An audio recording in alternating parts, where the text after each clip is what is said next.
G'day lads and ladies, and welcome to another episode of What's Up Mate podcast.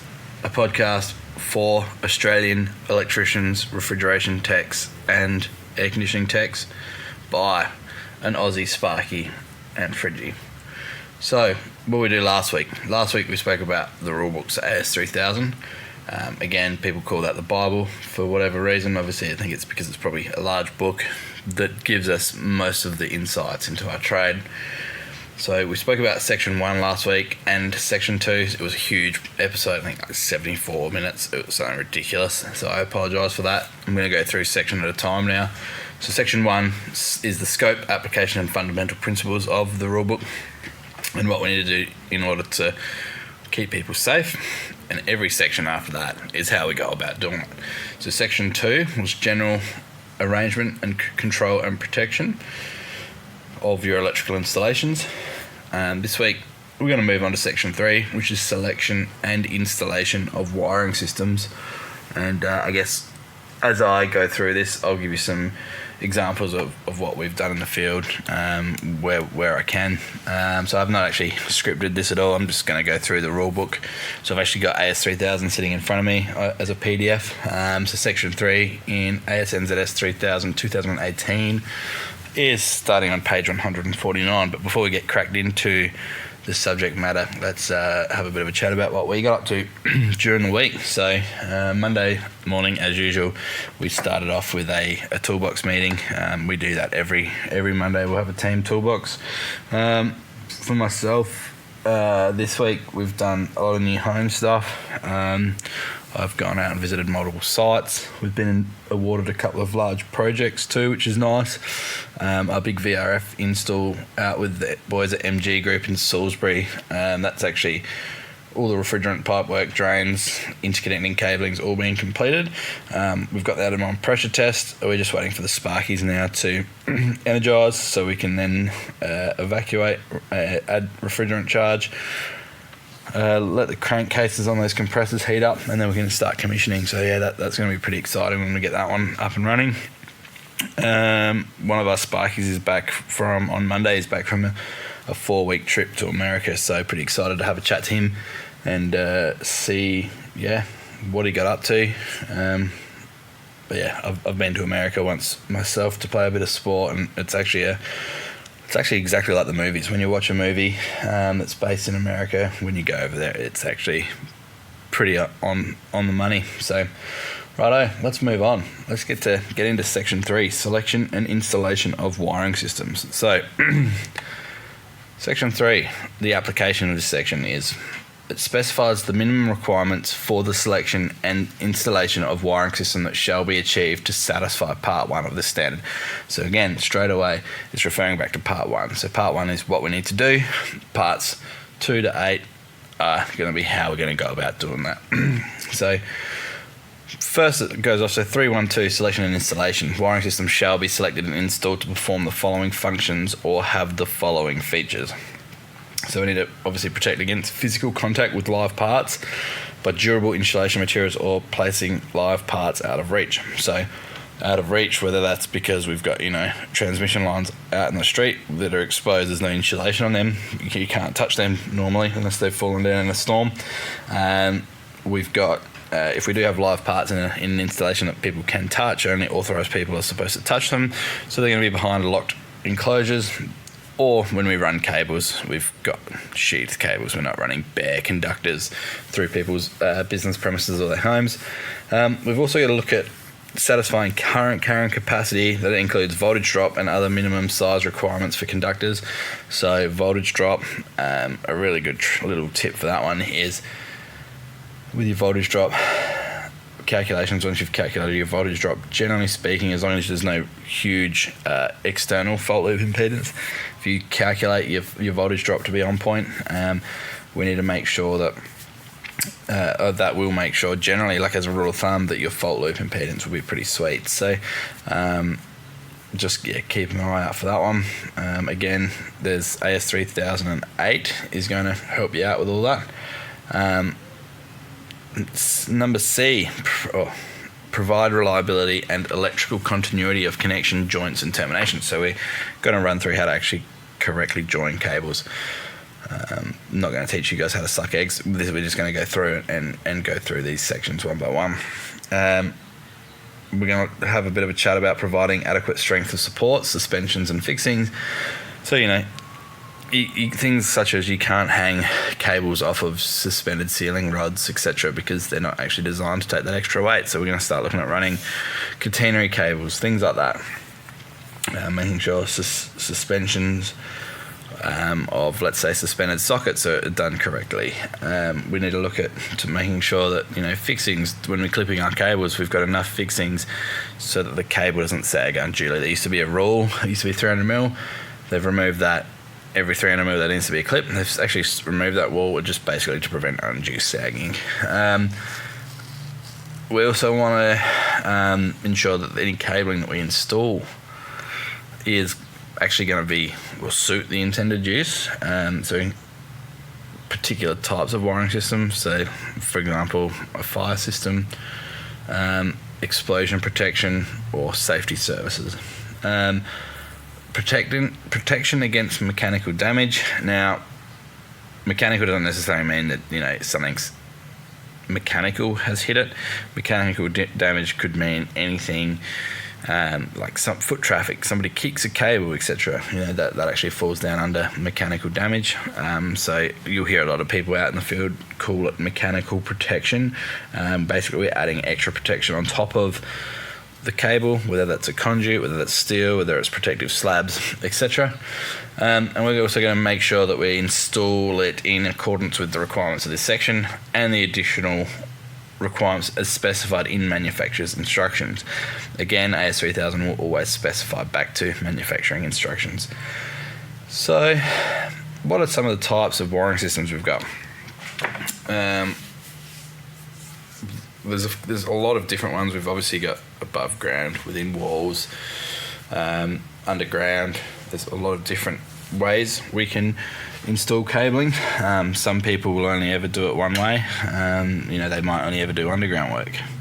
They might do high voltage transmission stuff. They might be linesmen, so they might do a bit of underground and overhead. They're probably not going to look at AS3000 as a whole. But things we need to look out for when we're looking at table or section 3, 3.2 states the type of wiring system and method of installation used shall either comply with table 3.1 or have a degree of safety equivalent to that given in table 3.1. So as for the previous episode, I sort of recommend reading or listening to this podcast while you've got the book in front of you so you can have a bit of a look through as we go through. I'm not going to go into everything in heaps of depth here, but it's just good to be able to see what we're looking at. So for external influences, wiring systems shall be able to operate safely and shall function properly in the conditions to which they are likely to be exposed at the point of installation. So we need to start to look at relevant environmental and other influences, characteristics of the wiring systems may be subjected to, and we need to then start to think about the design and construction of the wiring system, or do we need to add any additional means of protection to provide mechanical or strength to that cabling. So there's a few influences here that they actually list off from 3.3.2.1 ambient temperature. So wiring systems, we obviously need to install a system that's not going to melt in the Aussie sun or crack when we install it in freezer rooms. So we need to select and install so as to be suitable for the highest and lowest local ambient temperatures. So where materials subject to temperature limitations are used above 60 degrees or below 0 degrees Celsius, manufacturer's instructions shall be followed. So when you buy a cable, look at the manufacturer's instructions of the cable, and you're actually going to be given some hints like, hey, is this cable actually rated to go below 0 degrees, or is it actually rated to go above 60 degrees? And I've been in some roof spaces in the Aussie heat, and I tell you what, it's definitely above 60 degrees in the middle of summer sometimes. So if you're installing cablings, especially conduit, where the conduit's going to be in direct sunlight. You just got to make sure you've got provision for an expansion. That's why you see a lot of the times it might look nice and neat, the sun hits it, and then all of a sudden you've got this big roller coaster looking conduit. So you can actually buy expansion and contraction joins for your conduit work. Otherwise, in my opinion, having some flexible conduit to allow that expansion and contraction will do the same job. The expansion joins are like a little plastic spring almost that you glue actually it's like two couplings with a spring in between it that you glue all your it's a plastic looking spring, but it just allows that expansion and contraction. Again, it's quite expensive to buy that. It's just cheaper to put a bit of flex in there. Obviously, just making sure your flexible conduit you're using is going to be UV resistant. We're going to have to look at current carrying capacity when we're looking at ambient temperature as well, because AS 3008 actually references like ambient temperature for Australia and New Zealand. For Australia, for cables in air, minimum design temperature is going to be 40 degrees. Obviously, if we're above that, we need to account for that in 3008. In New Zealand, so across the ditch, only 30 degrees. If we're going to bury cables direct or indirectly to the ground, so whether that's directly laid into the trench without any conduit or within a conduit system, in Australia, we say that the ambient temperature is going to be 25 degrees in that dirt as a maximum. New Zealand 15 degrees. Next page here, so page 151 of the document is actually table 3.1. So it's just I'm not going to run through all this, but it is going to give you a list of cable types and their application in wiring systems. So it'll give you some like examples of unenclosed, it'll give you some examples in an enclosure, it'll give you support, like an example of it being supported on a catenary system, and another one supported on insulators. Again, 3008 is going to go into a lot more detail with that, so we're not going to dive into that today. We will cover off on 3008 at some stage, but not for a while. We've still got to get through AS 3000. So things that we also need to be aware of are going to be external heat sources. So, solar gain is actually a good one. So sitting out in the sun, that's an external heat source. Right underneath the tin of a domestic house, that's an external heat source. Running cabling up an old chimney that might still be used, that's an external heat source. We need to think about how we're installing our cables and what it's likely to come across. So we can either mitigate any risk there by shielding. Obviously, we can put some form of shield around the cable, whether it's we put it in within multiple layers of conduit. We can place it sufficiently away from the source of the heat. Sometimes we can't always do that. Like we need to use that cable route for particular reasons. Selecting a system with due regard for the additional temperature rise that may occur. So maybe we look at different cables. So we're not just going to use the normal TPS. Perhaps we might look at maybe running some metal insulated metal sheath cable, metal insulated mineral sheath, I should say. Sorry. We could have a look at limiting the current to be carried by the cable, so we're actually going to reduce its operating temperature. Again, that's going to be an AS 3008 question. Local reinforcement or substitution of insulating material, so whether we're going to add extra insulation material around that. Again, if we're adding insulation material, we need to start looking at derating factors for our cables.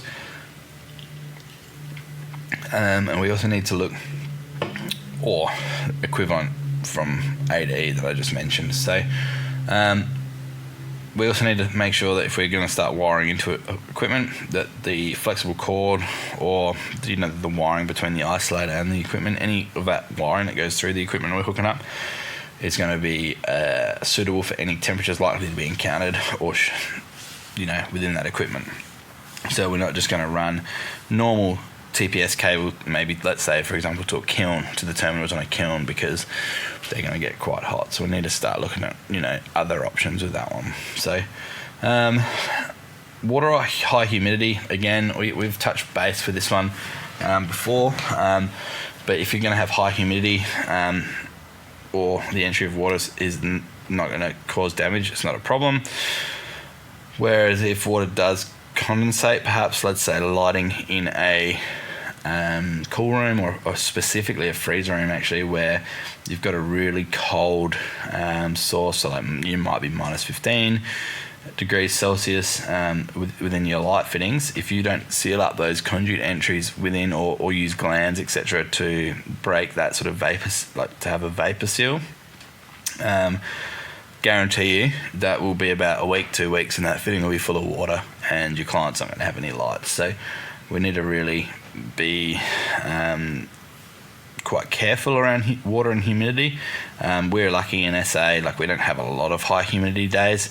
Have a look at the guys and girls up in far north Queensland, Northern Territory or northern Western Australia, where they're getting those humid days day in, day out. Feel sorry for you guys sometimes.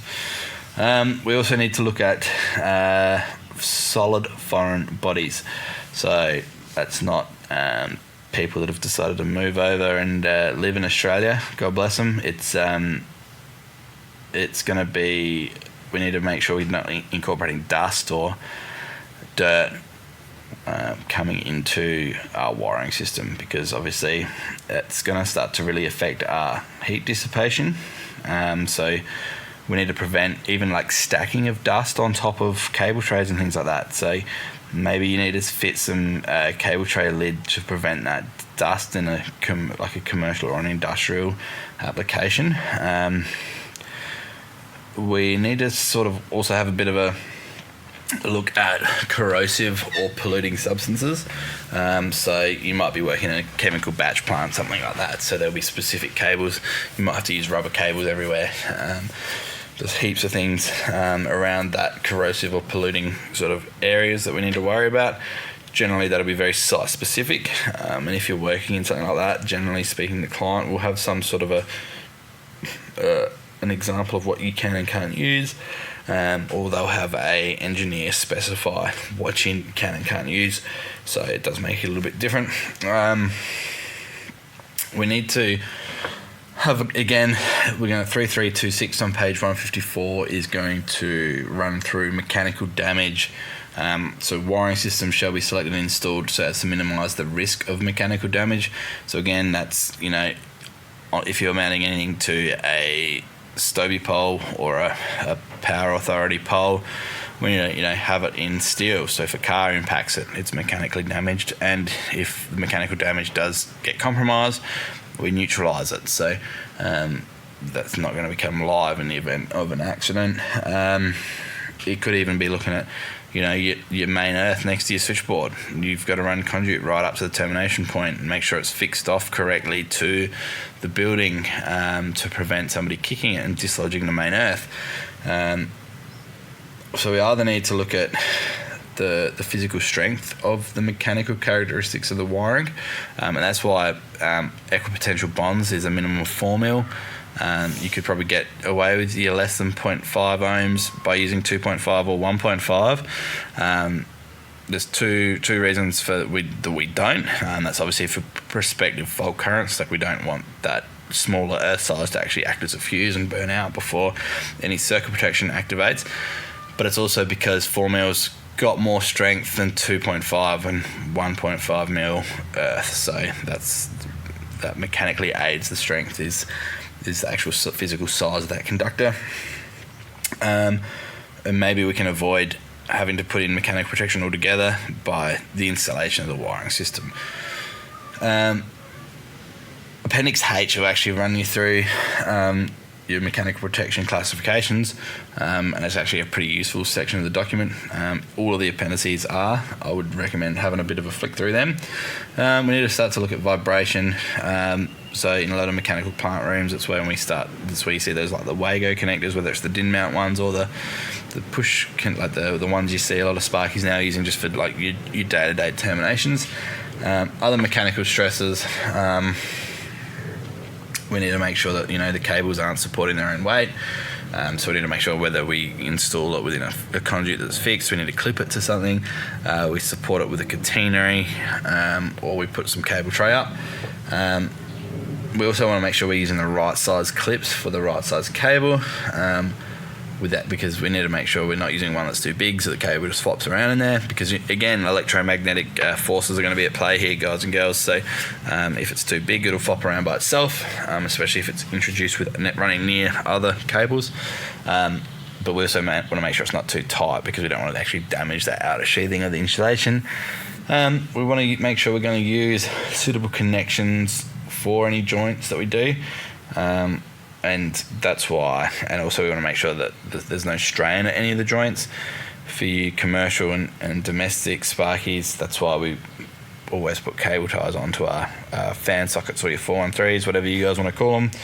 We call them 413s, but they're just a 3-pin plug that you plug a downlight or exhaust fan into. That's why we do it.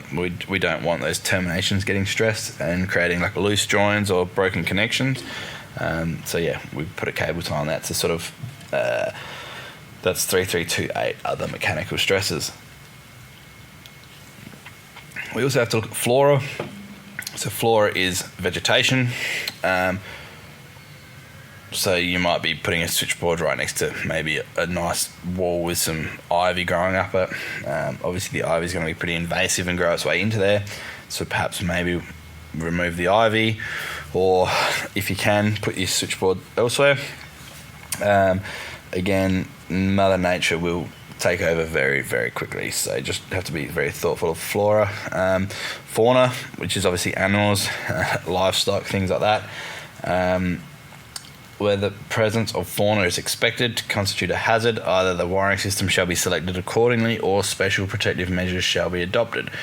So we've done a couple of jobs out on dairy farms, electric fencing or fencing around meter boards, equipment, etc.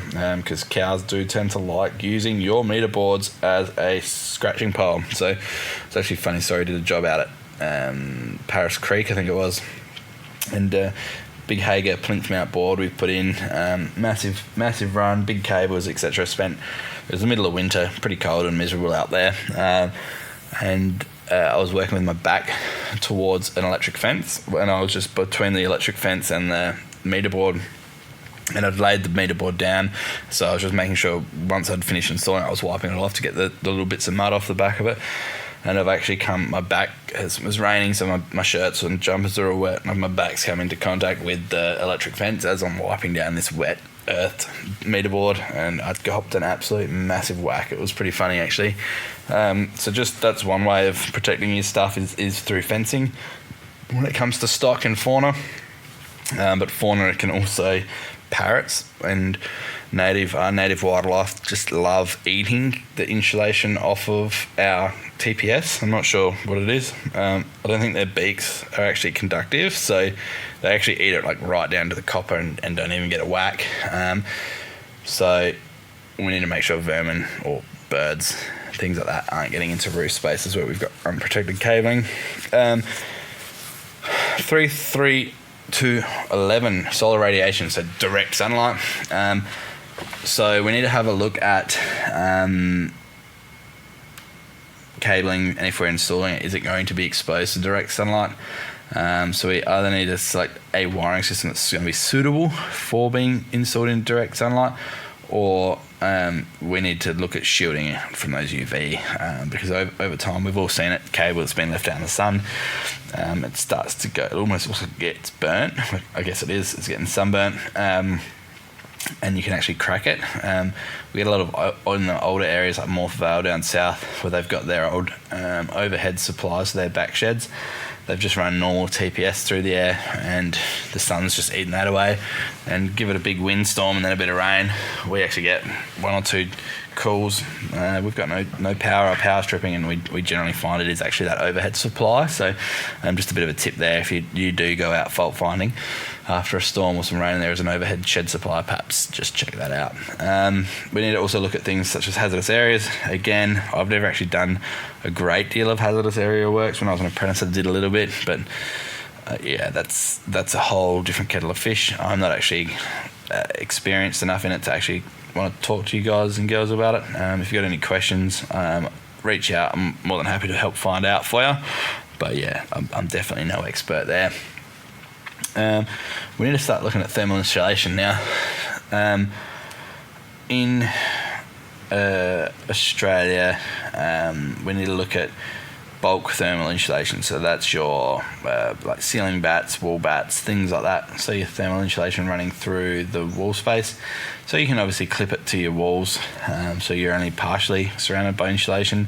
But where it passes through, like the conductor passes straight through, or the cable, passes straight through the bulk thermal insulation. These are some figures we need to use to determine in 3008 whether we're going to say it's in air touching a surface, or whether it's partially surrounded by thermal insulation or completely surrounded. So if the length is less than or equal to 150 mil of length of cable passing through the insulation, like let's say you're just going through a stud wall, like very short run, perhaps like back-to-back power point, we can actually use the in-air touching a surface rating. If it's greater than 150 mil up to 400 mil, we're just going to use the partially surrounded rating. And if it's greater than 400 mil, using the completely surrounded rating. So you'd be surprised how much that's going to derate your cable. Again, it's just so that we don't... cable selection is basically all about making sure that we've got the voltage drop right, fault loops right, but we're not pushing the heat of that conductor up enough to damage the insulation, so we're getting insulation breakdown. Current carrying capacity, again, this is going to be more so a 3008 section. Basically, we want to make sure that we have a current carrying capacity of the conductor in accordance with 3008 that's not less than the current to be carried by the conductor. So we just obviously, again, that's that discrimination which we spoke about last week, where the cable can carry more than the designed current flowing through it. So back to that thermal insulation thing. So wiring systems in a domestic installation shall be installed on the assumption that thermal insulation in ceilings, walls and under floors, if not currently installed, will be installed in the future. So have a think of that. So if you're just laying it through and there's a chance that somebody could put ceiling bats like either side of your conductor, so then it's, fully enclosed by fully surrounded by thermal insulation, you need to install it and select that cable. So you might go from a 2.5 mil cable up to a 20, and for a 16 amp circuit protection device, just because of that lack of heat dissipation available to the cable. So it's quite an important one there. Operating temperatures of your conductors shall not exceed the limits given in table 3.2. Generally speaking, we're going to use temperatures around 75 degrees Celsius through 3008, unless we're using a more specific cable type, so whether it's rubber. There's a few examples here of using 110 degree cable, which is a crosslink polyethylene. This is table 3.2. Mineral insulated metal sheath cable, so MIMS, up to 100 for normal use for your operating temperature, but for your maximum permissible, 250 degrees Celsius. So you've got, so again, I'm not going to read through all these. Table 3.2, it gives you some examples of your normal use. Again, we're going to start to design things around that 75 degree in the domestic and commercial. And then it'll also give you some minimum ambience as well. So you can't actually use normal TPS for freezer rooms, believe it or not. Lots of people do. Conductors in parallel. Current carrying capacities for circuits comprising parallel multi-core cables or groups of single-core cables may be determined from the sum of the current carrying capacity of the various cables connected in parallel, provided that the following requirements are met. So, cables can't be less than 4 mil squared, so you can't use an old, for example, a lot of people use in like ducted unit changeovers. We've come across a few when we're doing our servicing. They've had an old 3-phase bit of equipment, and the client wants the cheapest option. So 3-phase air conditioning equipment is actually dearer to purchase than single phase. So they offer a single phase solution. They might only have a 2.5 mil cable, and they go, we'll just parallel up the the red and the white together, that'll be our active, and we'll put blue and black together, that's our neutral. Guess what? It's actually not compliant for two reasons. One is 343A, cable shall not be less than 4mm. But then you also look at your earthing, it's actually going to be too small. So I just have for that prospective fault current of that cable now. So you also want to, when you do start to parallel things up, you just want to make sure that the grouping isn't going to affect the cooling of those cables. And then load current sharing between each parallel group shall be sufficient to prevent overheating of any cable or group. So we want to make sure that the conductors are of the same material and cross-sectional area with a minimum size of 4mm. So we can't just use a 4mm and a 16mm and parallel them up, because obviously the 16mm is going to have much better current carrying capacity than the 4mm. We need to make sure that the cables follow the same route and achieve the same length. We want to make sure that they're effectively joined together at each end. So we've done a lot of rural runs where we do parallel them up. So we actually do cable joining pits. We reduce them down to a manageable cable size and then bring them into meter boards or the equipment. And then we'll put them in an active link, and then off we go to the equipment. So nice and easy way of doing that. And we need to make sure we've got mutual impedance as well. So that's, again, if you see something less than 4mm paralleled up, it's non-compliant. So coordination between conductors and protective devices, I'm not going to jump into this one too much because we covered that off when we did section 2. That's clause 253. Basically, we need to make sure, again, that our cable can carry the more than the load, and also more than what the circuit protection device is. Simple as that. Conductor size. We need to have a quick look here at nominal cross-section area of conductors. So this one's really interesting. So table 3.3 is on page 160 in AS 3000 2018. Type of wiring systems, so insulated conductors, socket outlets. It says here material copper at cross-sectional area. So the minimum cross-section area is 2.5mm for a socket outlet. But there is an exception to this, exception 1 for this one. Smaller conductors may be used on sub-circuit supplying socket outlets based on their suitability in accordance with this standard, and are taking account of voltage drop, current carrying capacity, and reliability of connections. So if you run your cable calcs for, like, let's say somebody's extended the circuit for whatever reason in 1.5mm, they've banged it onto a 10 amp breaker because that's, generally speaking, 1.5 protected with a 10 amp RCBA, and you're good to go. There's a few other rules around that, but obviously I'm not going to jump into that greatly. We'll jump into this a bit deeper. So you can actually do it, but are you going to satisfy your voltage drop? So if somebody puts the full 10 amps through and you've got a huge long run, a good rule of thumb is minimum 2.5 for a power circuit. Other circuits like lighting, etc., we can use 1mm. I don't know why people would use 1mm. You've got to put it on a 6 amp breaker. It is generally solid core, which is a prick because it breaks really easily. The amount of faults I've been to looking for, we've just lost some of our lights and we're not sure why, and it's the bat and holder's got 10 1mm at it, and it's like, what? Like, who does this sort of work? Like, it's cheap, so unfortunately cheapest price wins 9 times out of 10. So table 3.3 will give you a minimum size for your different uses, and also your types of your wiring system. So we've got insulated conductors, bare conductors. So your bare minimum, your bare conductor minimum size is 6mm. Your insulated flexible conductors minimum that we're allowed to install is 0.75mm.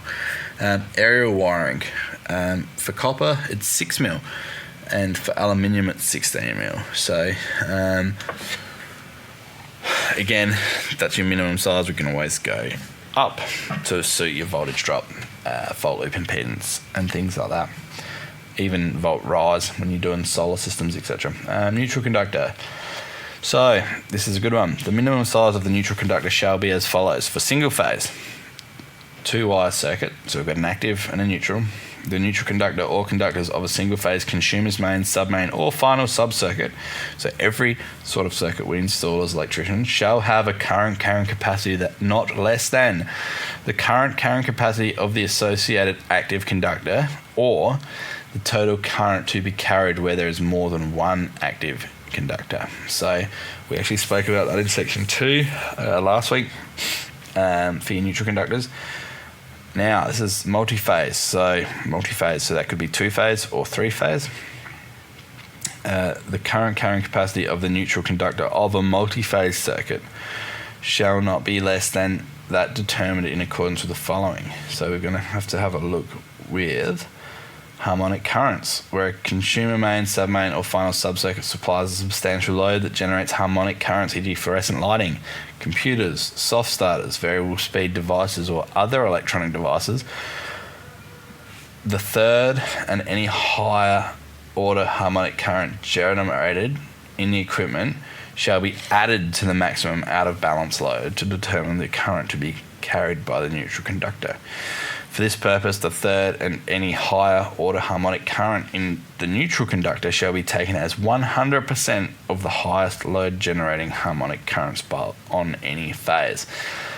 So, what does it mean by out of balance load? Well, in a 3-phase system, if you've got, let's say a motor is a very good example of a balanced 3-phase load,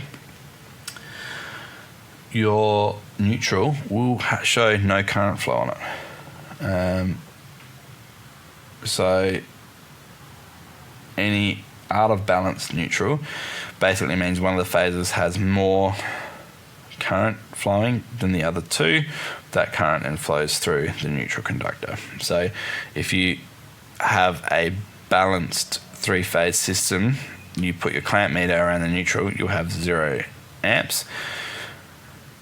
If you measure current on your neutral conductor in a multi-phase installation, you're not actually measuring the total neutral current of all the actives at that point in time. You're just measuring the out of balance neutral current. So that's the difference. Whereas if it's single phase, if you measure your main neutral, that's your main, that's your whole current of that whole installation. Where if it's a multi-phase site, you won't have it. Moving on. We're going to have, it does actually say a little bit here about earthing conductors.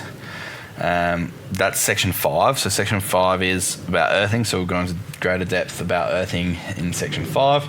3.6 on page 162, voltage drop. So under normal service conditions, the voltage at the terminals of any power consuming electrical equipment shall be not less than the lower limits specified in the relevant electrical equipment standard.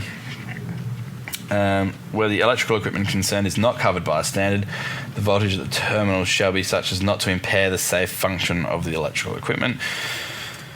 Generally, when you buy stuff now, it's going to give you a voltage range. It'll give you a lower limit, let's say it's 220 volts, that it will function correctly. Or we look at a higher limit of maybe it'll say 250 volts. So that's the operating limit.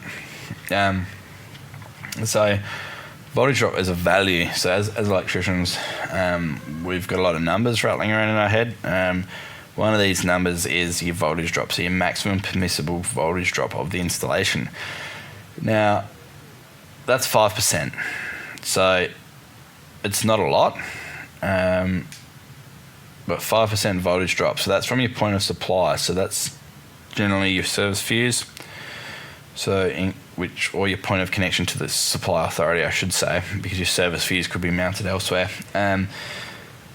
So from where you're connecting your consumer's mains to your point of supply, to your meter board, from your meter board to your final, like let's say you've got a submain, and then from your submain, you've then got a distribution board, then you've got a couple of final sub-circuits coming out of there. So your total voltage drop includes your consumer's mains, any sub-mains, and all the way to your final sub-circuit, you need to calculate your voltage drop. Now that has to be all fall under 5%. So we can calculate that again a few different ways. We can calculate the total of the connected load supplied through the circuit and work it out that way. We can look at the maximum demand of the circuit, so the whole circuit, or we can have a look at the current rating of the circuit protective device. So there's a few different ways. I might actually do a voltage drop, sort of a masterclass on that. Again, 3008 will run you through how to calculate your voltage drop. We use the software for that as well. Again, it's really important to use to know the manual method, so then you understand why the values you're putting into your software is actually important. Motor starting, solenoid closing, other similar applications, they're going to cause high transient currents, large inrush currents, and they're actually excluded from consideration because we expect that. Like a motor could have up anywhere between 8 to 12 times its full load current is through its startup current. So if we try to work that out, our voltage drop's going to be through the roof if we're calculating it up using those startup voltages. Appendix C is really good to give you a rough indication of voltage drop examples, but we still need to calculate it.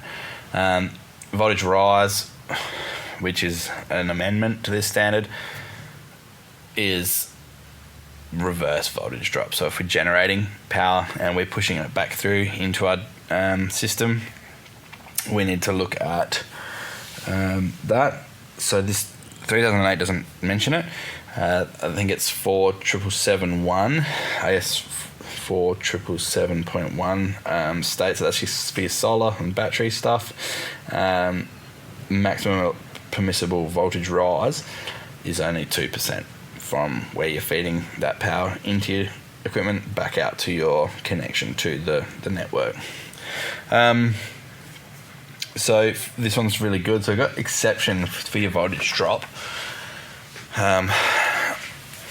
The final sub-circuits with the load distributed over the whole of the length of the circuit, such as socket outlets or even lighting points, half the current rating of the protective device may be used as the value of the current, and that's just because you don't have 16 amps right at the very last point of your circuit. So they've made a bit of an amendment to bring that into.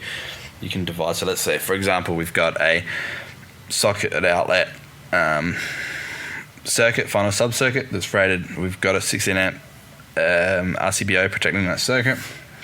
When we're calculating our current draw for that circuit length, we, instead of using the full 16 amps, we're going to just halve that 16 and that'll give us 8 amps. So we're just going to use 8 amps for that last final calculation. But we need to look at this from a point where we're having a directly connected appliance. So let's say we've got a 15 amp oven protected by a 16 amp RCBO on 2.5, because we can't.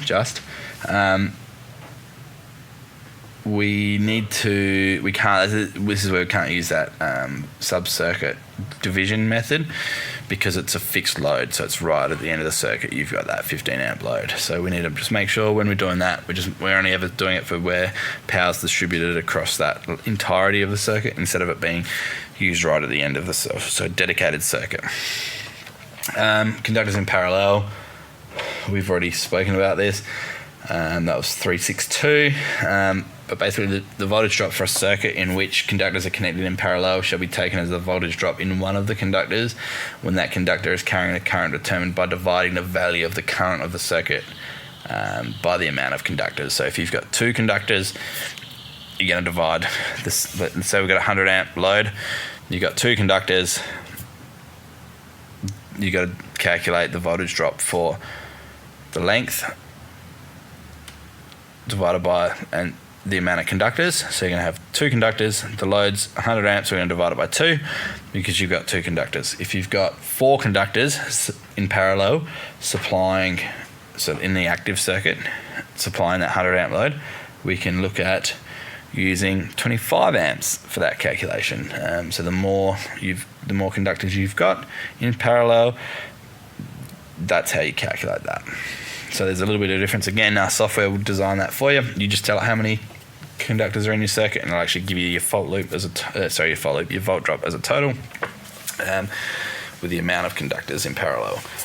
Electrical connections. Now, I don't know, there's been to a few jobs last week even where you get to site and, I don't know, the sparky before you must have been limp-wristed. Just everything's just loose. Like, if you're working in a switchboard, even if you're only in there for 5 minutes, re-terminating it, like swapping a circuit breaker to an RCBA, just spend 5 minutes, please, running through with your screwdriver and just making sure that all those terminals are nice and tight. Because this is how we get switchboard fires, loose connections. It's either that or ingress of foreign bodies or water, potentially. But 9 times out of 10, it's loose connections from limp-wristed sparkies. So please give it another tighten. Get yourself a decent set of screwdrivers. Let's get these electrical connections sorted. So connections between conductors and other electrical equipment, we need to provide electrical continuity. So also, we need to ensure there's an appropriate level of insulation and adequate mechanical strength. So we're going to make sure we're going to use junction boxes, or we're going to use inline crimps with heat shrink. We're going to make sure that there's mechanical strength there, so there's no way that if the cables get pulled, that those conductors within the junction get pulled. We're going to make sure that it's going to be suitable for the application. So if it's an underground join, we're not just going to use a normal junction box and some blue points and throw some dirt over it and hope that the water never finds its way in. And I've seen this, a concreter's hit something, his mate who was a sparky came through to fix it. First rain event we had, we get a call, my bore pump's not working since this other sparky fixed these undergrounds we get there, and there's just normal junction boxes just sitting in puddles of water. Absolutely atrocious. So we need to make sure we're using the correct connection method. So whether that's a resin-filled junction box after we've done some inline joins, damaged underground cable, just think about what you're doing, because you're putting your name to that repair or that join, so you want to make sure you've done it right. We need to have a quick look at the material of the conductor and its insulation. If we're joining copper to aluminium, we need to make sure we're using a bimetallic lug so we're not getting corrosive action between the two dissimilar metals. They're expensive, so if you're quoting a long rural run and you're using aluminium, don't leave out the lugs because you'll sell yourself short. We also want to have a look at the number and and shape of the wires forming the conductor and the connection. We want to make sure we're using the right size connections or the right size lugs for the right size cable. We want to make sure the number of conductors being connected together is going to be suitable for that connection device. And we also want to make sure that there's any prevention of moisture, whether that's siphoning through any cable or wiring enclosure as well. So there's a lot to think about when we're looking at doing the connection methods. Some people might only ever use Wagos. Some people might only ever use blue points. MC4 connection for your solar stuff, that's a connection. Crimp joins, like cable, circuit breaker lugs, things like that, they're all methods of connection. Alright, so there's so many examples, I'm not going to run through them all. You'll cover that a little bit at TAFE or wherever you choose to do your technical training, but there's multiple different ways of connecting, even CAD welding, things like that. When you have a look, especially around aluminium conductors, there's a lot of preparation when it comes to doing aluminium connections. All sorts of stuff, from linear expansion, contact with dissimilar metals. So again, that galvanic action is going to be an issue. We need to make sure any aluminium oxide is removed from the conductors, and there's actually a paste that we put on the aluminium connections. And generally, if you buy an aluminium lug, it will generally have that paste within it, so when you push it on, you crimp it on, it's already fitted there. Preparation for connection. So when we're doing this, we need to make sure that any insulation on a conductor is not going to be removed any further than is necessary to make the connection. So we don't want live copper sticking out the top of circuit breakers, sticking out the back of switches. Not only does it look sloppy, it's dangerous, and it can also prevent, it can cause a short circuit potentially as you're pushing everything back into the wall. I don't actually ever use the loop terminal on a light switch anymore. Well, I never really have. My old boss actually told me not to use it, because it's just really easy for there to be a active to neutral fault. Like, you've only got a couple of mil between your terminals. So yeah, just make sure you don't have too much copper shine. Loosening of connections, we need to be worried about this too. So connections shall be made so that no loosening is likely because of vibration. So again, going back to that motor cabinet thing, that's why we use those Wago, those spring forced connections, so the screw can't vibrate loose. We need to look at also like materials like expansion and contraction as they get warmer. So we just need to make sure that like really hot connections, like high current connections, the connection, although shouldn't be hot, but if it starts to loosen off, it'll get hotter, and that's where that expansion and contraction really starts to become an issue.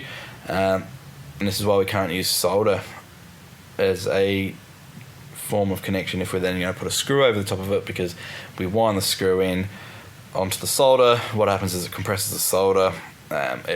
Solder will then get warm through just the general heat within that circuit, because, let's be honest, voltage drops are a form of heat dissipation. So your cable axe then becomes like an electric element. Realistically, the solder then gets soft and the screw loosens its way around, and all of a sudden now we've got a loose connection, and it actually happens really quite quickly. So if you're going to do a solder joint, please don't put a screw over it. Crimp joins or compression joins,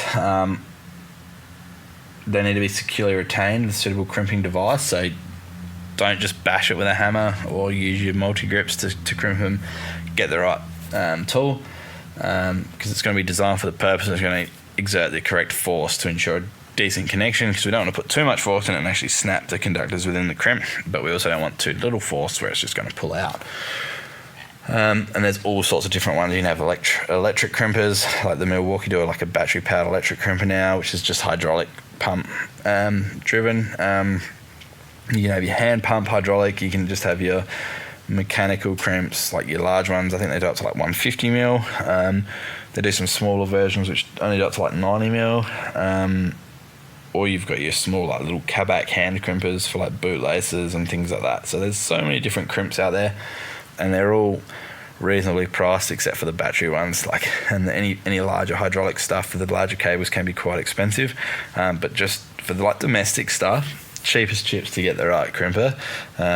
So yeah, just fork out and don't try to use the ones on the back of your pliers, because you don't actually know how much force you're exerting when you're using that. These things are actually designed to exert the right amount of force.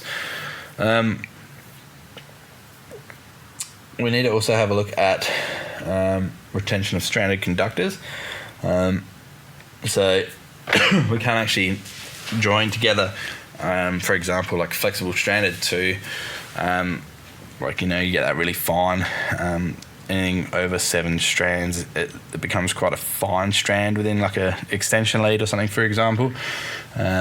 Stranded conductors, we need to make sure we stay retained, so we need to start to either using a bootlace if it's going to go under a terminal, or if we're joining that to a TPS or something like that in an isolator, or a junction for like a blind or something, maybe, for example, blind motor.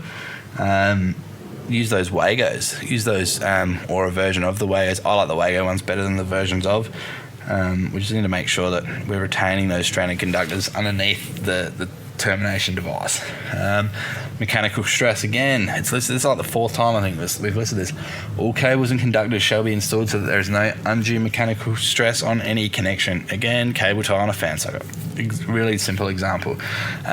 Meter panels, like when you pull the meter panel open on a switchboard, the connection authority, they're going to want to make sure that the cable, when you open that board up, is it's preventing any undue stress on the service fuse or your meter isolator, or back up to your main switches or your final sub circuits. So Definite mechanical stress.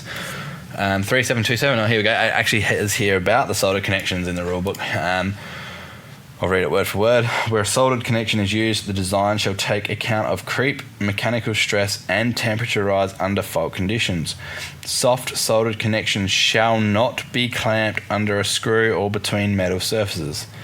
Note, soldered connections are not permitted for aerial conductors in tension. I've never done an aerial connection under tension before. I guess that's more of a linesman thing. Flexible cords. Joints in flexible cords used as an installation wiring shall be made in accordance with the requirements of clause 3722 to 3727. So they're the ones we've just spoken about. Or by means of suitable cable couplers. Connections between a flexible cord used as equipment wiring to installation wiring shall be made in a purpose-made device containing suitable screwed or crimped terminals. And the requirements for conductor identification are detailed in 381. So we're about to get up to 381 anyway. We can't actually use flexible cable as fixed installation wiring unless it is just for like a dedicated piece of equipment. So whether it's for light, air conditioner, or it has to be actually HD rated, I believe, which, you know, in anything HD rated, like heavy duty rated, is always a bit tricky to strip, in my opinion. You can do it if you've got the right tools. Like, it's easy, it just takes time. It's not like the TPS where it's nice and easy. Aerial conductors, joints and connections. Again, it says here, shall be done without soldering, which they've already listed. They do repeat themselves a little bit in this book. Connections to aerial conductors shall be reliable and adequately protected against the effects of movement, exposure to direct sunlight, and entry of moisture, and shall be used as short as practicable. Where conductors of similar metals are joined, of dissimilar metals are joined, means shall be taken to prevent galvanic action by the use of appropriate connecting devices, or, you know, so that's, for example, using the right, like a bimetal lug, using oxidization paste, all that stuff. Here we go. We got one here, prohibited joins. Joints shall not be made in the following types of cable when in tension: parallel, webbed, or insulated twisted aerial cables. Yeah, it doesn't really affect most general sparkies. Neutral screen cables. Yeah, that's fair enough. Multi-core cables. Yeah, makes sense. Conductors of different metals. So they're prohibited joints under tension. So again, probably aerial conductor sort of use. Not sure how many non-linesmen would be out there doing that sort of work, but there you go, it's in our rulebook. 37210, underground cables. So connection in underground wiring shall be sealed to prevent the entry of moisture. Well, that's pretty obvious, isn't it? But there's people out there that don't do it. For my previous junction box example, solder connections for earthing conductors. Where soldering is used for the joining or connection of earthing conductors, the earthing conductor shall be retained in position by acceptable means independently of the solder. That's why you'll see a lot of older homes will have all the main earths sort of soldered. There's no real earth bar, and then they're generally taped or heat shrunk over the top as well. That's why. It's been a rule for a long time. So tunnel type connections, all screws that are in a direct contact with conductor in tunnel type terminates shall be of the type designed not to cut the conductor. So obviously any sort of tunnel type, if you do it up tight enough, it can, especially if it's just a screwing down into the tunnel, you can actually cut into the conductor. For earthing, obviously, generally we don't know we've got an earth fault until we either test it, which the clients don't test earthing because that's our job, or if somebody gets an electric shock, then we go out there and we find that the earth has been damaged. We need to make sure we can clamp, effective clamping of conductors for earthing shall be of a type, like the connector shall have like a 2-screw connection, is like the old way of earthing, or 1 screw with an outside diameter not less than 80% of the tunnel diameter, or the conductor clamped by suitable ferrules or plates in direct contact with the conductor. I remember getting wrapped around the knuckles as an apprentice once. If you're using Clipsal brought out these new screw connectors that had 80% cover. It's because the screws were quite large, and even their blue points now currently do have that 80% thing. But because that 2 screws were always supposed to be used for earthing. That's how my old tradesman that I worked with was taught. So that's what it was, and I wasn't really aware of that 80% rule. And that the new Clipsal screw connectors were 80% of that tunnel connection. So things change, products evolve to make life easier. Joints and cables, obviously junction box. We want to make sure we can't put fingers in places where we can get electrocuted. So junction boxes. We want to make sure that any sheathing or insulation and sheathing is going to be equivalent to that of what was being removed when we do a join in a cable. So like if you're going to do an inline join, put some heat shrink over it, not electrical tape, because obviously electrical tape can become unravelled. Identification. Installation wiring conductors shall be clearly identified to indicate their intended function as active, neutral, earthing, or equipotential bonding conductors. So where identification is achieved using the colour of the conductor, insulation, the colours specified in table 3.4 shall be used. So I'm not going to run through 3.4, so grab a rule book, check that out. So conductors with green, yellow, or green-yellow combination coloured insulation or sheathing shall not be used as active or neutral conductors in installation wiring. In New Zealand, use of these colours is restricted for conductors but not for sheathing. It actually used to be, instead of it being red, white, blue for your phase colouring in Australia, it was red, yellow, blue. I'm not sure how, but they thought that green, yellow for earthing, or green and yellow, or green and yellow for earthing, like on the same conductor, or just green was too close to yellow, so they've removed the yellow phasing colour years ago, and now we're going to strictly use red, white, blue. If you come across an old red, yellow, blue cable, just put a bit of white heat shrink on it, and you don't actually have to change the whole cable. We just need to make sure we identify it. Switchboard wiring is not actually regarded as insulation wiring, but indicated, like, so we can use black as active, we could use red as neutral, we could have all different sorts of colours, we could have purples in there, but we still have to use green, yellow, that can only ever be used as an earth. Internal wiring of equipment, it's a funny one.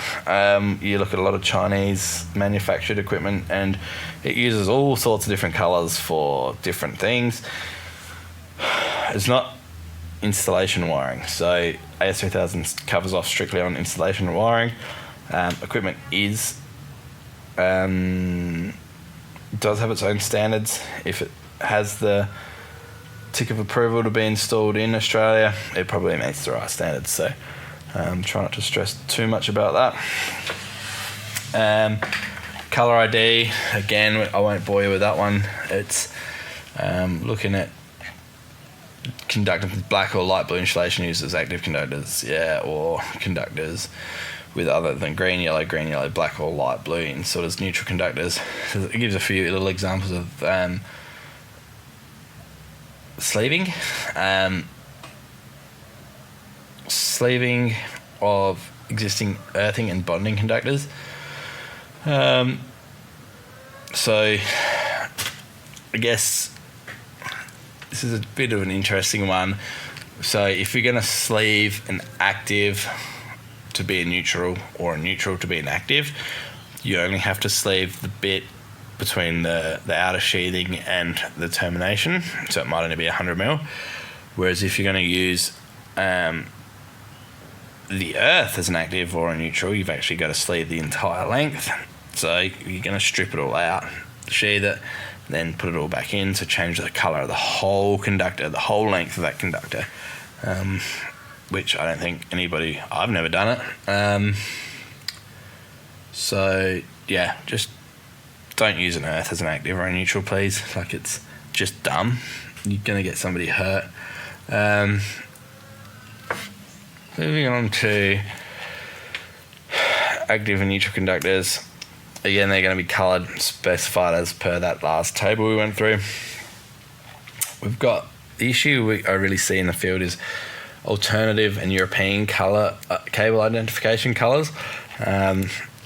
So in European cables, red, so the active is brown, which we all know because active is brown in our flexible cables.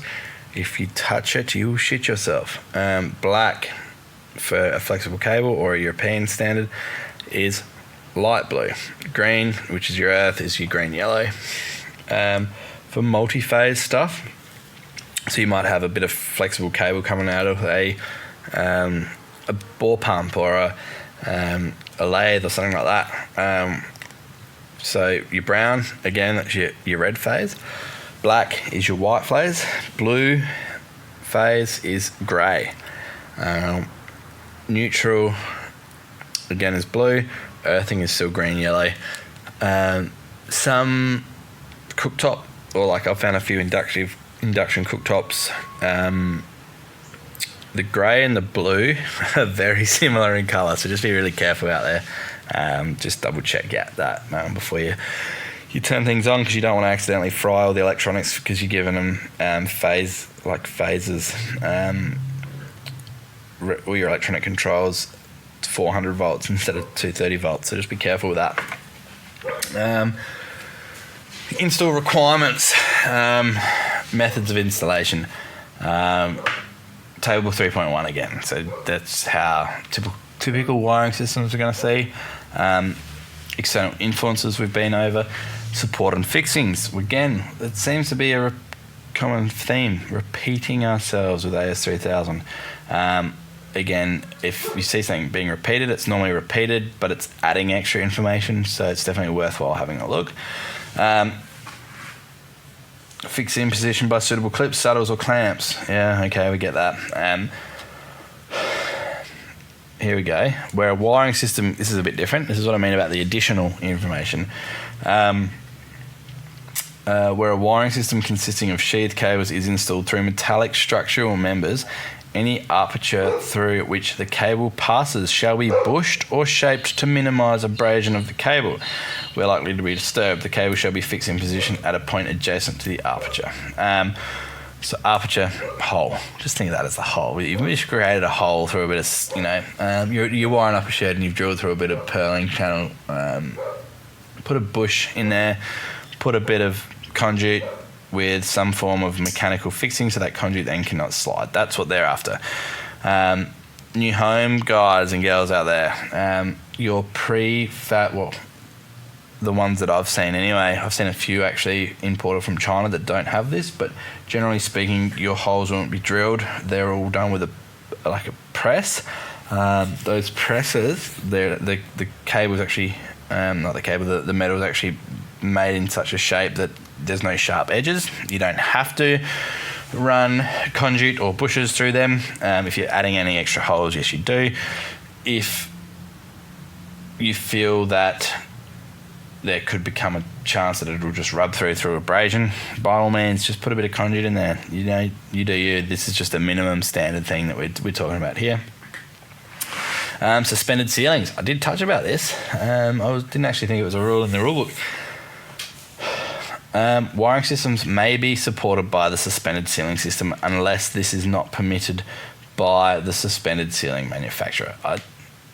I've never been to a commercial property or a commercial new build, I should say, where the ceiling guys have been super stoked that you're installing cables on their stuff.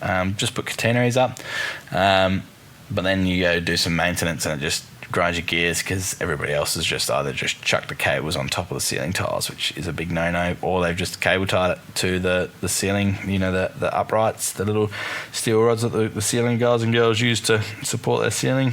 It's just a really bad practice. Wiring systems installed above suspended ceilings shall be fixed at suitable intervals to prevent undue sagging of cables. Catenary and cable ties, guys and girls. That's the easiest way to do that. Wiring systems likely to to be disturbed. So this is 3933, the location. So likely to be disturbed locations they deem as on the surface of a wall or on the underside of a ceiling or roof, in a space between a floor and the ground to which a person may gain entry, in parts of a ceiling space where access is greater than 600 millimetres in height. None of the old 600 mil rule. So 600 mil, what are we talking about there? Well, 600 mil is the corner, like around just before your eaves in a domestic roof. You don't have to clip that. So you'll see a lot of cables installed in that space that won't have clips. It's compliant, as long as you don't have grouping issues and things like that. It could save you a lot of time running cables under 600 for clipping. If it's the middle of summer and you don't want to spend 3 hours on a roof, maybe kick a couple of roof tiles and run it all under 600. You might look at using a little bit more cable, but you're not stuck in a roof. So just use some of these rules to your advantages. So also below raised floors. So if you can crawl under or get into a place, we need to make sure we're going to protect those cables or clip them so they're not likely to be stepped on or disturbed. Support and protections. Support at suitable intervals to prevent the undue sagging of cables. This is that one where at the very start I said, there used to be a rule where it had to be supported every 300 mil. For some cables, 300 mil is more than enough for clipping. For bigger cables, maybe, but for smaller cables, if you only clip every 300 mil, that cable might sag. So maybe we need to do every 200 or 150 mil. It's completely up to you guys. As long as it's not sagging, it complies now. RCD protection shall not be used in lieu of mechanical protection for wiring systems that are likely to be disturbed. So a lot of people go, that's all right, it's on an RCD, it'll be fine. No, you're not allowed to do it. That's supplementary. RCD protection is always supplementary, so it's on top of mechanical protection. Yeah, you know what I mean. I said it twice, but mechanical protection. Protection against mechanical damage. Again, this is like the third time we've spoken about this one again. Mechanical damage shall be adequate. Wiring systems installed in positions where they may be reasonably expected to be subject to mechanical damage shall be adequately protected. For example, let's say you're crawling through a roof space and you can stand on a cable. Please put some timber over it so people can't stand and damage the cable. Have a look at Appendix H for examples of this. I'm not going to bore you with that. Wiring systems near building surfaces. So here we go. An amendment. Red star. 3942 was never in AS3000, the previous version. So wiring systems that are fixed in position by fasteners or held in position by thermal insulation or by passing through an opening in a structural member shall be protected by one of the methods outlined in clause 3944 if they are concealed within 50 mil from the surface of a wall, floor, ceiling or roof. So, guys and girls, what does this mean?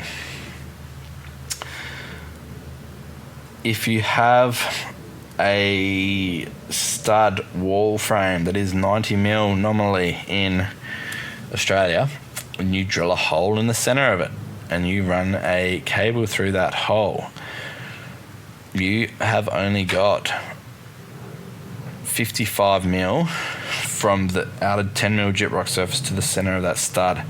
Generally speaking, your cable is going to fall within that 50 mil surface zone, so we need to look at putting either it in some mechanical protection, so some steel, so that any fixings that people are putting through for hanging pictures or things like that doesn't pierce through the cable, or in this instance we can get away with RCD protection.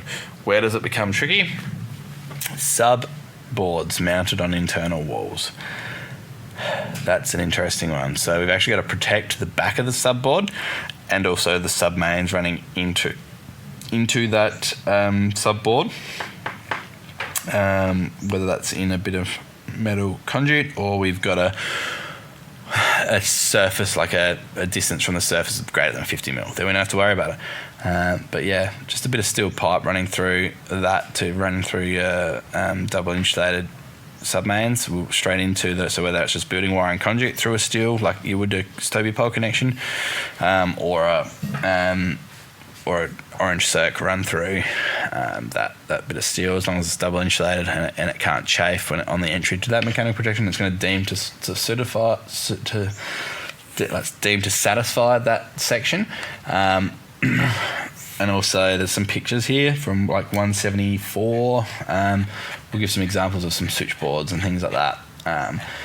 Also, it's going to give us 175 is going to give us some protection examples, like where we run cables through floor joists or through ceiling joists or wall frames or top plates, nogs, things like that. It's all there. So if you're not sure how you're allowed to actually run these cables, have a look at these pictures. Prohibited locations, so 3, 9, 4, 3 and 1. Wiring systems shall not be installed through any space formed between roofing or wall lining material and its immediate supporting member. So good example here, there's some pictures of it, like you've got some corrugated iron and you've got your peaks and your troughs in your corrugated iron. You're not allowed to run your cable through the peak or trough of that, because somebody on the other side, not seeing it, might put a roofing screw straight through it. We've actually had this with a gas pipe. I was fixing up some air conditioning units to the roof of a flat roof building, and I put some building strap down across the top of my Galv top hats and screwed it all off just like the last one of the day as well. Super annoying. Chucked a large roofing screw, like an extra one, so we created a new hole on that roofing structure into the purling and hit a gas pipe. So if that was a cable, obviously it would have just damaged the cable, hopefully tripped some circuit protection, but because it was a gas pipe, had to get a gas plumber involved and remove roof sheets and all that stuff. So a bit frustrating. So just try and avoid doing all that. Wiring systems installed vertically, horizontally, and change of directions. There's actually rules around how many times and we can bend a cable and where it's got to go. Obviously, we want to make sure that our cable runs are as straight up and down as possible, or left and right if we're doing wall chasing, because then if anyone's doing a remodel, they can go, there's a power point, the cable goes straight up and down, or it goes straight across. We need to start looking at things such as bending radiuses of cables. That's specifically going to be manufacturer's instructions on that one. Right, we're going to quickly touch on 397 consumers mains. So we've got protected and unprotected consumers mains. What's the difference? Protected consumers mains is where your consumers mains connects into the supply authority's service fuses. That's protected. Unprotected is where your service fuses are within the metering facility, and you're running out to a point of connection on the street or in the unfused pit where there is no service protection devices there. So there's heaps of rules around, especially in SA now, when we can and can't use unfused or unprotected consumers mains. That boils down to basically how long the run is, the direction of the run, the building it's supplying, the length of the run as well. There's a heap of other ones. I'm not going to bore you with that. We'll go into that in another episode. Mineral insulated metal sheath cables, they look a lot like copper water pipes. I've never terminated one except for my time at TAFE. It's generally used for fire stuff or lifts, things like that, designed to run in the event of a fire.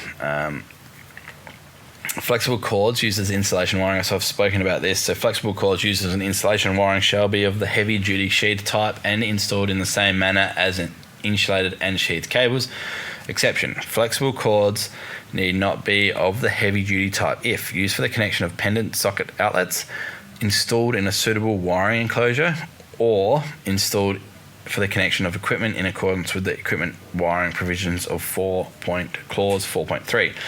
Flexible cords installed as follows shall be regarded as insulation wiring and shall comply with the clause 3974. Permanently connected flexible cords, including flexible cords used as pendants for socket outlets and those connected to an installation coupler. So soft wiring. Flexible cords are not open to view.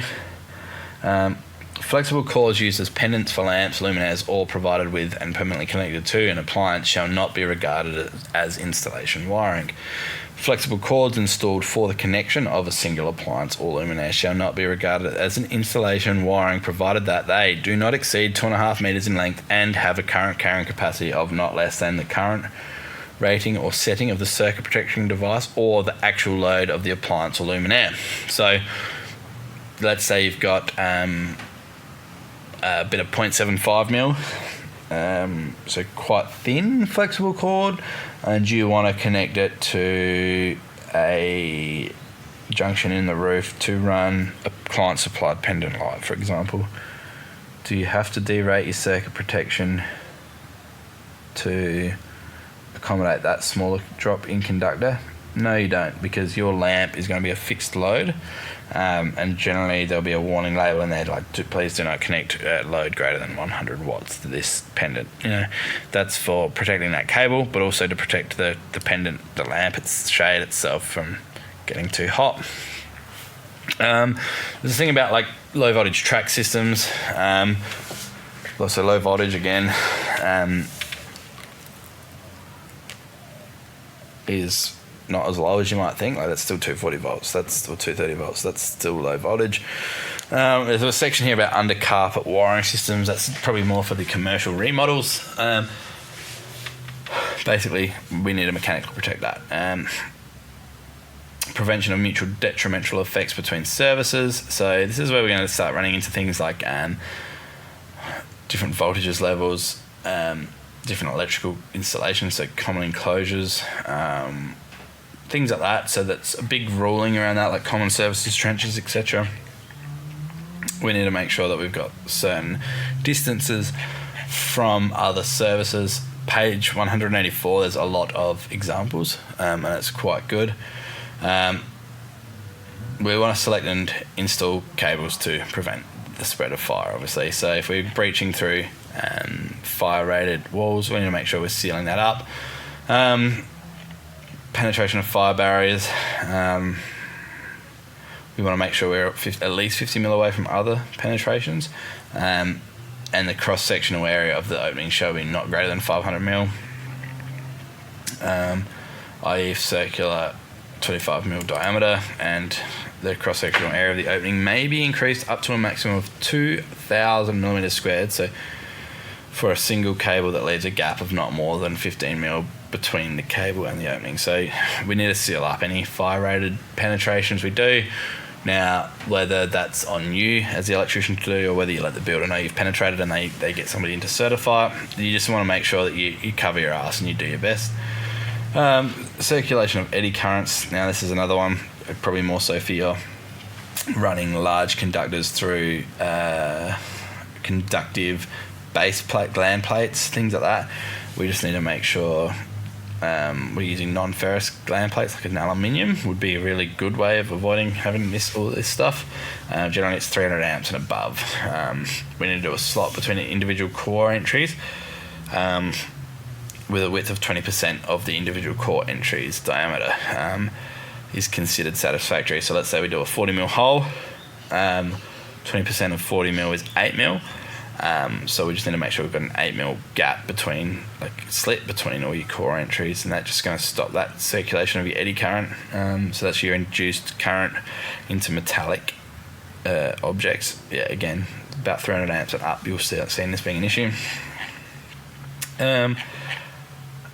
Enclosures of cables, so insulated unsheathed cables.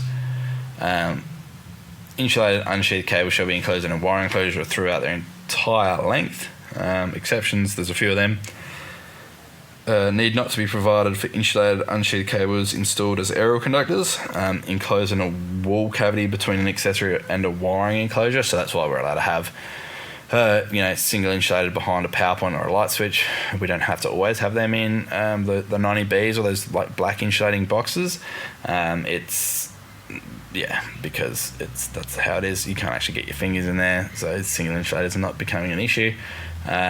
We obviously can do it within switchboards. We're allowed to have bare earthing running through roofs. or we can, if we have an extra low voltage circuit in accordance with clause 7.5.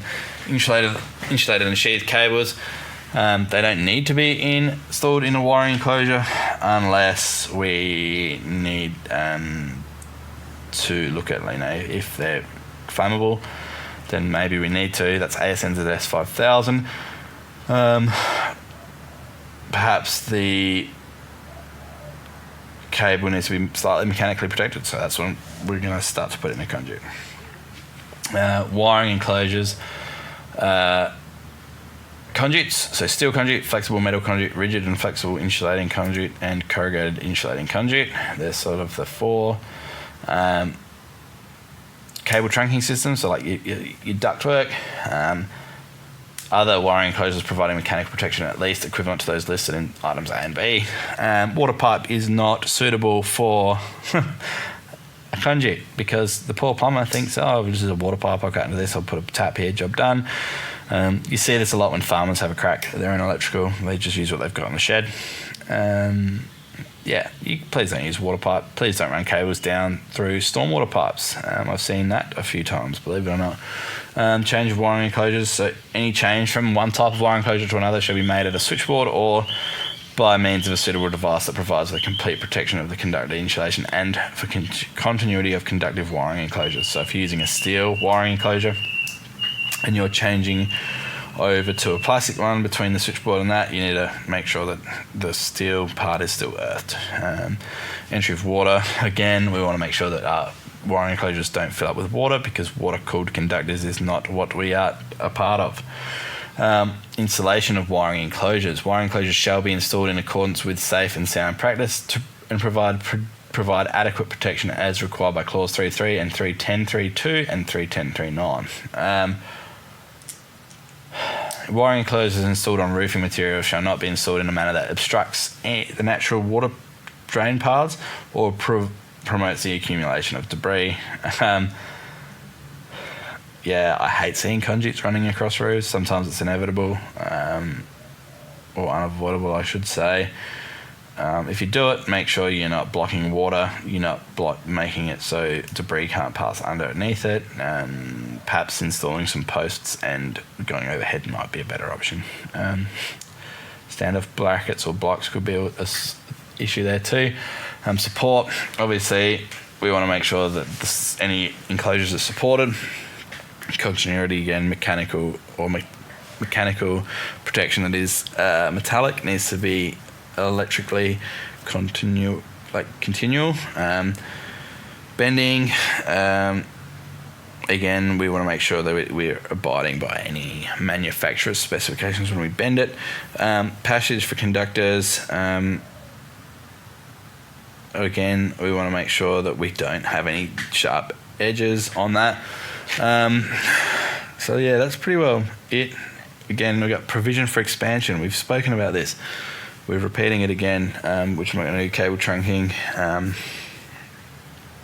Cable trunking basically covers need to be able to be opened. If need be, underground wiring systems. We might actually just chat about this all. There's category A's, category B's, category C's. Table 3.5 lists them all off. I might actually just touch base on that on another episode because it's actually a lot to go through for your underground wiring stuff. So I might call this one done. We will move on with underground wiring systems another day, I think. It might be a bit too much to chew off. Again, there's a lot of photos. I'm just flicking through it really quickly now, making sure there's nothing I can touch on quickly. We've just got minimum separation of underground services. Again, I might just touch base on that. Aerial wiring systems, we seem to have spoken about a lot. Clearances for aerial conductors, things like that. Catenary cables, etc. So there's still a fair bit to get through. It's been a long podcast episode so far, so we might just leave it. We'll kick off the next episode on the underground wiring section. I hope you guys have sort of followed through with this, with the book with me. If you've got any questions about what we've discussed so far in section 3, please reach out through any of our means, through our social media. a lot of you guys probably know me personally. Reach out, give me a ring, shoot me an email, do whatever you need to do to get in touch. But it's a pretty dry subject, AS3000. I'm trying to make it interesting and trying to read out what's most important. But yeah, it is very important to make sure you've got a big grasp on. So I thank you guys for hanging in with me. It's been another really long episode. Thanks for listening to another episode of What's Up, Mate, a Australian podcast for Australian electricians and refrigeration technicians. I'll speak to you all next week.